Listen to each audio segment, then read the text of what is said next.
Good morning, friends of the channel.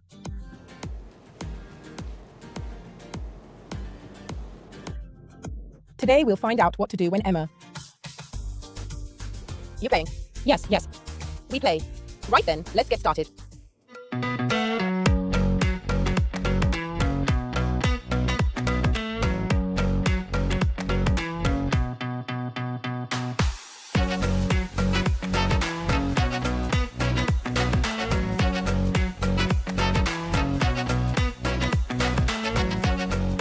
I'll try to explain it to you without laughing what we want to do today. This is a purchase I really wanted. No, ad, which means no one's paying me for advertising. We bought it and paid for it ourselves. I'm only saying this because sometimes people say, oh, look at her, but no. I think it's a really cool tool, and in my opinion, it's actually quite affordable, especially for those in the trade. For those who do lots of courses or work with paints, it could really be a game changer. Today we're going to show it to you on furniture, but we've also bought it to create proper murals. Why's that? Because this headset, which young people also use for gaming, obviously, for sport, for playing, for loads of things, actually saves the images you love, the ones you want, the ones you find online, or even sketches you do by hand. And it projects them in perspective onto surfaces. What does that mean? It means that if I have a drawing I like and I want to make it big, like this whole surface in perspective. With that headset, I can do it because it uploads it for me, and then I can fix it here, and once I've got the headset on, I use my hand to draw, then I can color it in. But you can do exactly the same thing on a 4-meter wall, because as soon as you're here and you fix the image, you can start working from a tiny spot, and it will give you the perspective for everything you need to put in. So we'll also do some tutorials on walls later on. Of course. Yes. I already know I have to mic his kindergarten, because the teacher really insists on it. And so we'll begin this journey with you to help you understand that you can use the same technique for image transfer with liquid. You can do it with graphite. You can do it in 1,000 different ways. But in this way, specifically, we can have no more limits, no more problems with widths or sizes, because a drawing can be in perspective across the entire surface we want. And then you can take a course with Alessandra, with Alex, with whoever you like, to learn how to paint. But there are no more limits, because now the perspective is in your hands. Shall I show it live? Come here. Here's the mobile as well, which is obviously connected to the head so you can see what we're doing. You see, on this little table here, I have the design. It will be a beautiful branch of Ginkgo Biloba with some very large leaves painted on this marble. I'll start by saying that it's not nice marble, it's terrazzo, and it's also been plastic coated with this polyurethane finish. So I'm not ruining anything. It's a reproduction piece of furniture. It's from the 70s. So it's not a valuable piece. But if one day I want to remove it, it doesn't matter. This beautiful granite will come back out with magic paint stripper, which doesn't damage anything. Let's get started with the coloring, otherwise it looks like we're just playing. Let's get started. Let's start. Both on the table, so on the wooden structure, and on the granite, we have used our bar to wash thoroughly. It really does have a very solid structure, made of wood. Even if it's not a precious wood, it's still wood. And over the years, someone put this finish on it, which is obviously starting to come off. You know that with magic paint you never need to use primers, or even sand down. But obviously, when you have a structure like this, that's flaking, you're forced to sand it down, otherwise over the years, it will keep flaking. And that goes for magic paint as well. Even the best paint will end up flaking off. So what I recommend is to quickly go over it with a sponge, just to see if anything else comes off, if it does come off. If nothing comes off, then we're good. That means it'll stay there forever. But this step is essential not to help the paint stick, but simply to remove, as it were, what's old and needs to come off. I do this quickly over all the flaking areas.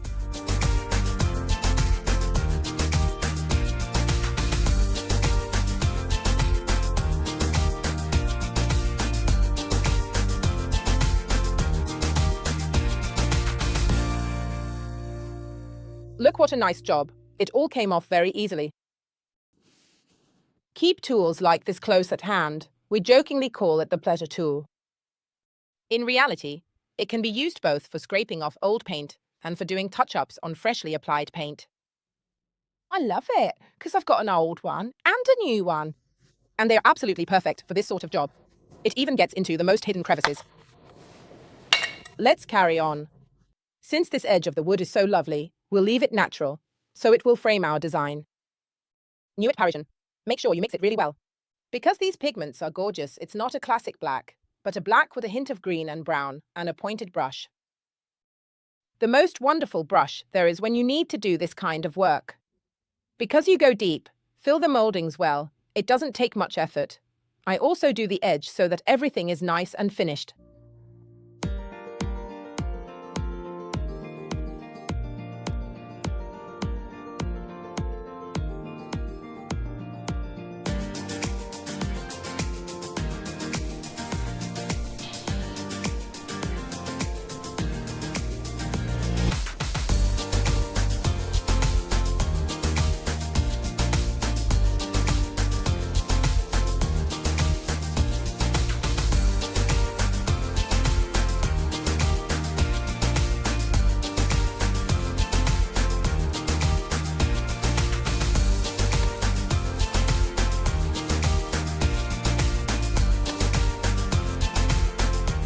I'll apply 2 coats to get a good and covered result. On the top, I use Nuit Parisienne because I apply the same color before washing it. I spread it with the roller because I don't want to have too many brush strokes. You know this is the trick to having a nice soft roller. Nuit Parisienne already in the tray, I load up. Very good, my medium pile roller. I recommend that when you have glossy surfaces like mine, a glossy surface like that of a kitchen, a table, or marble, always use a roller with slightly longer pile. This way, you won't struggle at all. And it self-levels. Obviously, here too I'll apply 2 coats, and I'll be generous with them, because if you spread the paint too thin, it won't self-level. So it's really important to remember that to achieve a smooth result, it's not so much about the pile, but rather about making sure it's nice and even. Yes, but also with the right thickness. If it doesn't have enough thickness, it can't level out. So I reload the roller straight away, join the strokes together, and apply a bit more paint.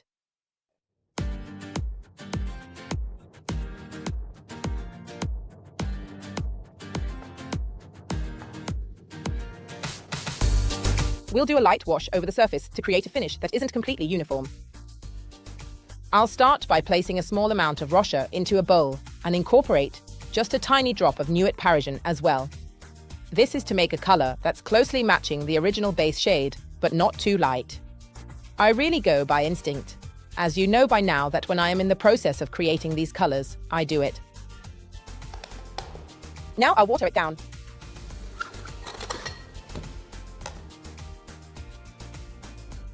The amount of water is just by feel. A little bit more. Now I'll wet the whole surface and then lighten it up.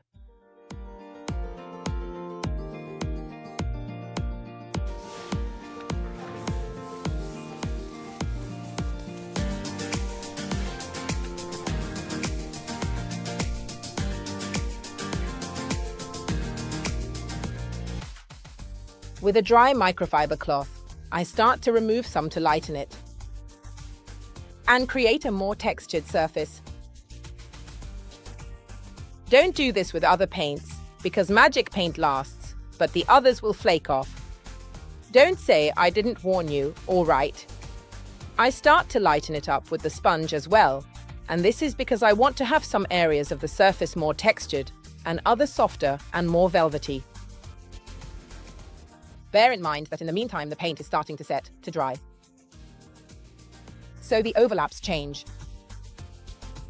Now I go over it again with the sponge, because in some areas it will have dried and the effect changes.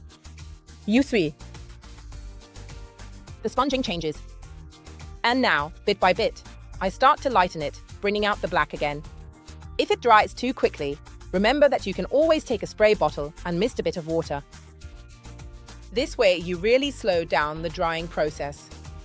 I lighten it even more. Now I'm going to give it a quick spray with water.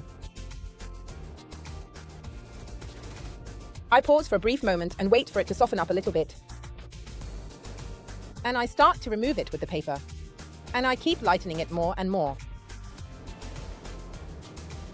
I'm showing you lots of techniques to create different types of washes on smooth surfaces. You don't have to use them all, and you don't have to use them in exactly the same timing as I do. But do make the most of them, because the process always turns out differently when you use these techniques. We can always pick up our piece of paper and now proceed to soften the base by doing what I'm doing. And then in some areas, I'll spray again, because I obviously want to pre-moisten and bring out the black. When should I stop? When I like it.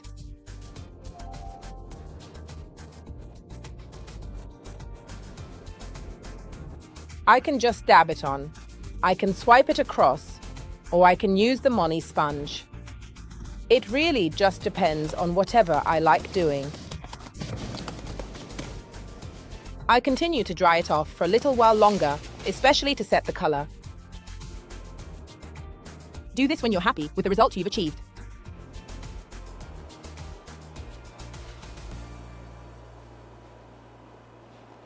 Emma, I'd say that's good like this, right? You can then watch the recording because the phone records the app at work. You fixed it. Yes, I made it slightly more transparent.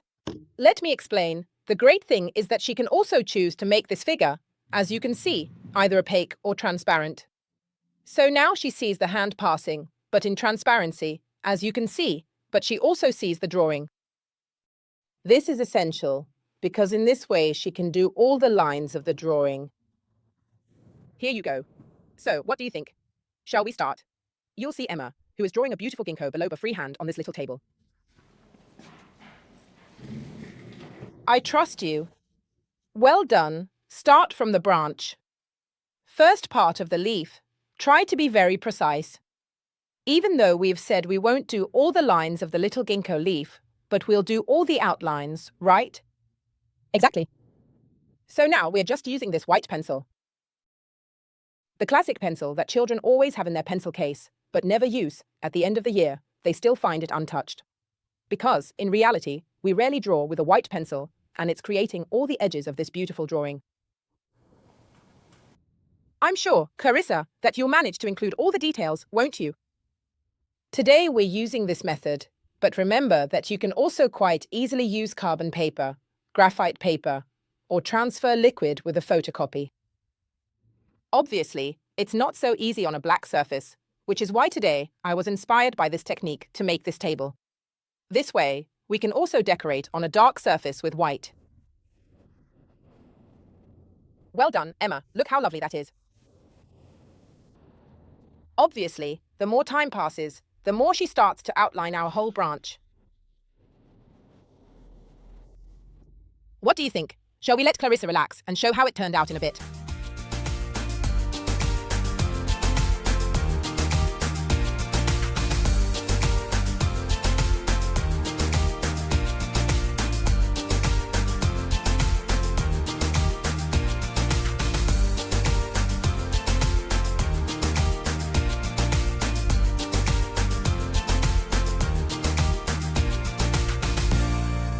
Let's start. What color tone shall we use? We'll stick with something monochromatic, since we're lucky enough to have a dark base to work on and can use light colors. So, I took the background color I used for the wash and added a bit more Rocher. Then I made it a bit lighter and added more water, because the brush needs to glide over our leaves. Go on, Emma. Show us how you want to watercolor the surface. You start over there, and I'll start here. We'll keep a photocopy anyway. With the drawing that we more or less want to achieve, the same drawing as before, only in negative.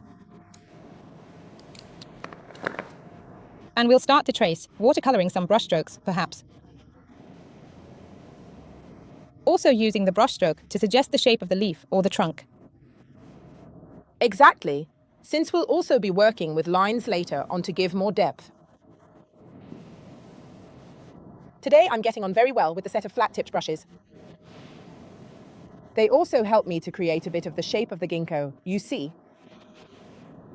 Once it's colored in, I can also do this.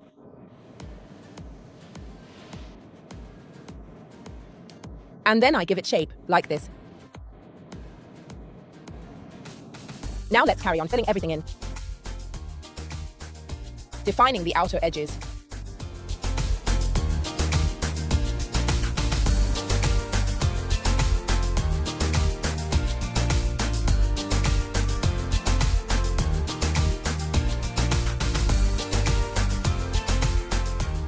In this bowl, we've got 2 colors.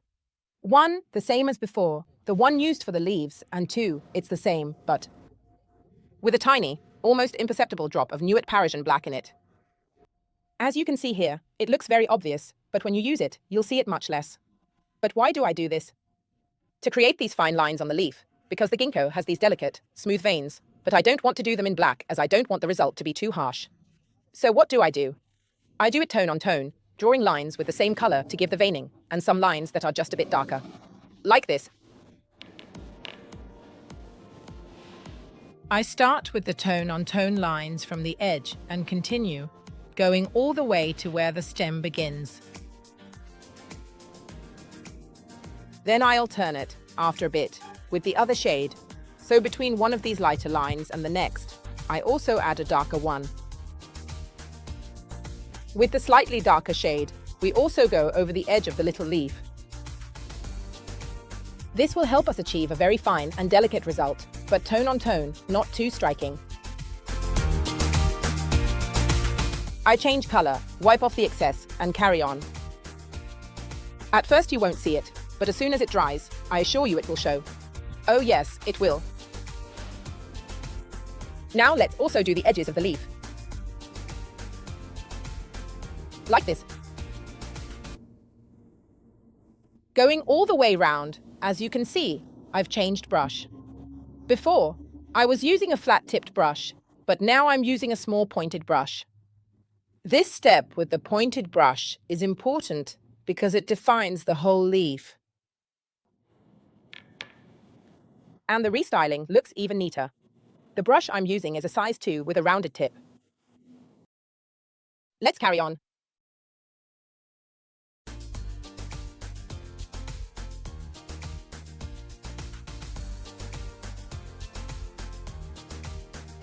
Our surface is taking shape. As you can see, we've already placed it on the base to see how it looked. Now Emma, using Ginkgo, is going to add some central gilded lines, just to give it a more contemporary look. Go on.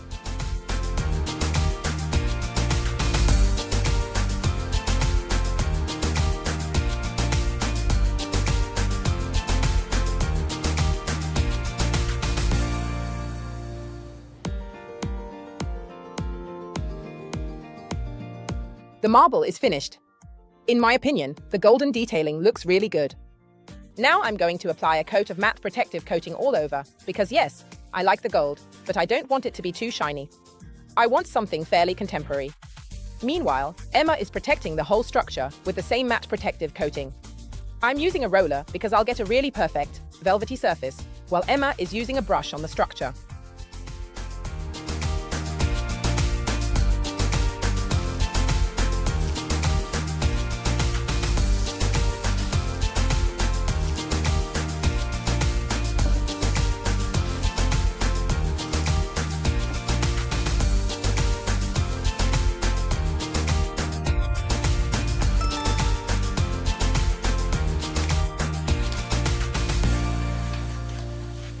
This makeover is finished as well. So, what do you think? I think we've revived this little table. We've actually recreated what looks like marble. It looks like marble. I mean, it wasn't exactly what I wanted. I wanted to give the black an aged look, but actually we wanted to liven it up. We've created a marbled effect which, in my opinion, looks really good. Because it makes the leaves stand out, it separates a bit from the base, which we wanted to keep smooth and neutral, so overall it's very contemporary. It's only been put here to set the scene and show how it looks in a home, because it's hard to tell in the workshop. Placed on a rug or in a corner, it looks completely different, a piece that was headed for the landfill. Who knows how many like this you'll find at flea markets? Loads, right? Yes. Really rock-bottom prices, €20 to €30. So, please, before you try to buy new furniture, go to the markets and give it a go. Where can they find the products used? They can find them on the magicpaint.it website or from Italian retailers, also listed on the magicpaint.it website, listed by region. Or you can use the useful and interactive map, where you enter the city you live in, and it will provide you with a list of all the retailers in your local area. Friendly, unfriendly, all of them, the good ones, all of them, you can choose. Exactly. And tell me, where is it that you can't find it online? On Amazon. Happy Easter, goodbye.